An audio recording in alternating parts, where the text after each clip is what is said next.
Hello everyone, I'm Tilly Douglas from Visual Sense Crafts, and I want to show you today how to do this Russian join. It's a really good join to have, and it's so strong. So I love this join, and it's really neat and joins those edges really quite nicely. So you can either use this join when you need to change colour, or you can use it when you simply come to the end of your ball of yarn and need to add another one. So I'm going to show you how to do this today, and I hope you find lots of uses for it. So let's crack straight on and I'll show you how to do it. So for this Russian join, I'm going to use two different colours just so it's easier for you to see what I'm doing, and also the chunky yarn again so it's easier for you to see what I'm doing. Now you can either use this when you're changing colour, or you can do it when you just simply come to the end of your ball. And we're going to use a darning needle, and you want to really use the smallest size you can get away with, but I'm going to use this one because it's a chunky yarn and I need to be able to thread it through that eye. So thread your needle and then go back and poke that needle through those yarn loops and just thread it through the centre, picking up those loops and making sure you haven't poked it too far out the other side. So you're just weaving it in for a good couple of inches, picking up those little loops and then pulling it through, holding on to that loop. Don't lose that loop because your other piece of yarn will go through there. So pull your tail end out and take off your darning needle, and then you thread your other colour and do the same again, but this time you poke that yarn through the loop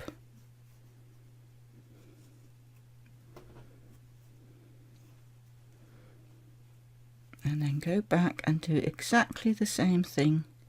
Go through those loops down the centre of that yarn, making sure that you haven't poked it too far through and come out the other side.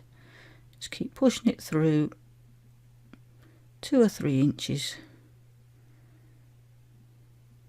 and then pull it through. This time you don't have to worry about the loop because you're going to close those loops up anyway. So it can take a little bit of fiddling to get that started, but once it gets started it comes up that needle pretty easily. Take the needle off and then tighten up that loop there. Hold on to the tail end, tighten up the loop, tighten up this end loop, and then just pull the long ends tight like that, and then straighten them out. Just pull your fingers down it like that, tighten it so it all tightens up,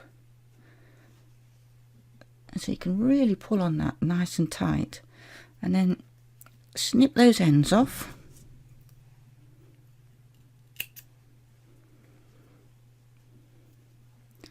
and that's your Russian join done.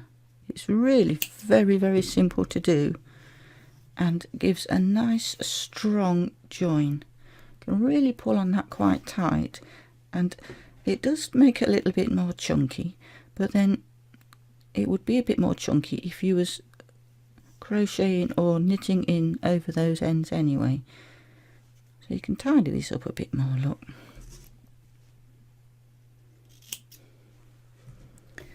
And that's on the chunky yarn, and I did one on a much thinner yarn just so you can see it's equally as good and equally as strong. You really can tug on that quite hard. So I really do like this join, and like I say, there's lots of joins you can do and probably all have the place in different projects, but sometimes this is for me the only join for a project. So I hope you enjoyed that, and that you'll find some benefit out of it, and if you did, just give me a thumbs up and click the subscribe button and the little bell notification, because I'll be bringing out more videos and I hope you'll enjoy them. So I'll see you in the next video. Bye for now.